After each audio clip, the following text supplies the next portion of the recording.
push that rock here with some math. Let's talk experiments and sample spaces so we can be ready for probability. Here we have an urn with balls in it. So this we frequently use in statistics, balls in urn metaphor for different types of sampling. You can think of the urn as some population, and the balls inside of it are the members of the population, like maybe America, and they're the citizens. And then they're divided by maybe Republicans, Democrats, independents, and apolitical categories. And then we sample, we pour out some of them, and that's our sample, and we study it in order to learn more about the whole population as a whole.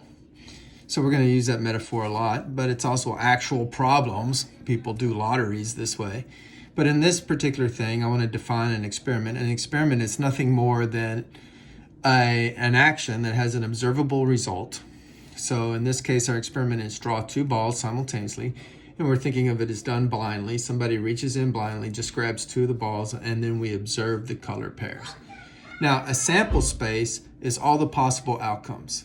So let's list the sample space. Let's define that. Sample space is the list of all possible observable outcomes.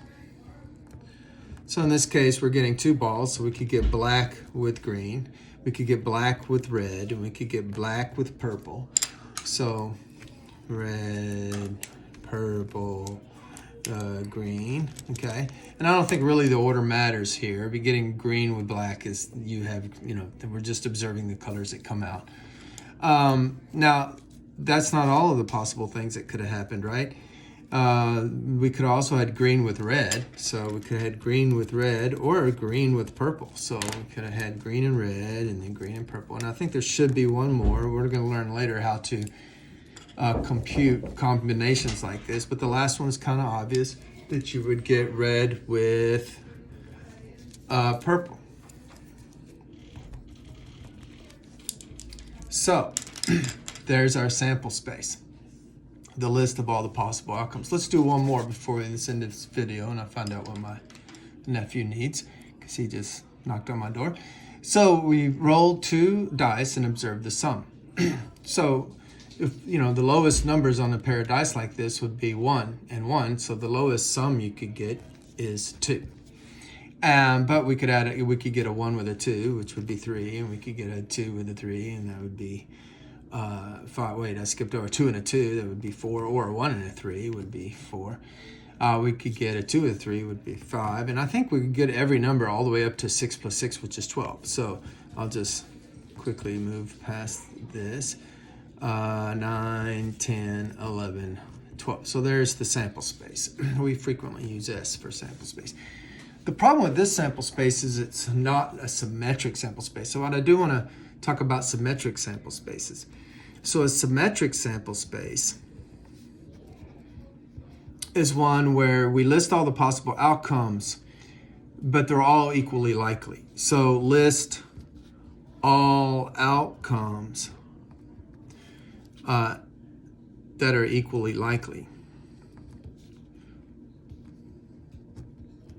Equally likely. That means they all have the same probability of occurring. Well, we can tell that, we're all familiar with this game that 2 and 7 or 3 and 4 make 7 so much more likely than, say, getting snake eyes, where you'd have a 1 on both dice. Is kind of rare. I mean, it happens, but it's kind of rare compared to getting a 7.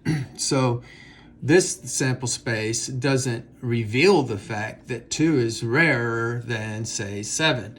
So this one is not a symmetric sample space.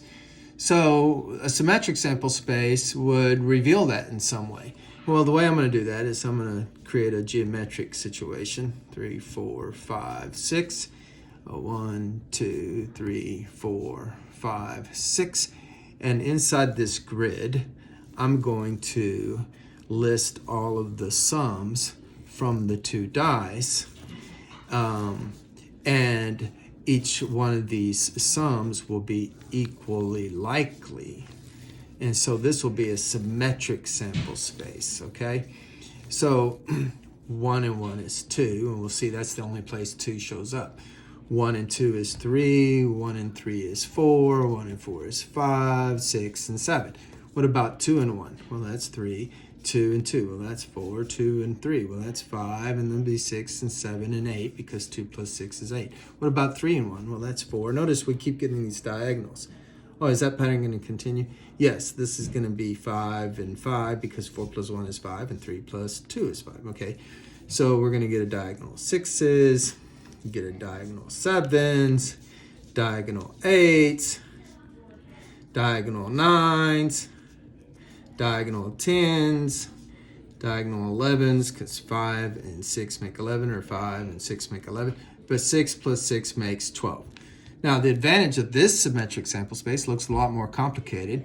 This one told us all the sums that were possible, and this shows us that 2 is the smallest, 12 is the largest, and that every sum in between is possible. But it also shows us the likelihood that 7 is the most likely, because they're the most outcomes that could occur. All of them, this outcome is just as likely as that one, and this one's just as likely as that one. So since there's so many more equally likely outcomes for 7, it's clearly the most probable outcome, whereas 2 and 12 are the least probable. So there is the idea of experiments, sample spaces, and symmetric sample spaces. Math made simple. Simpson there.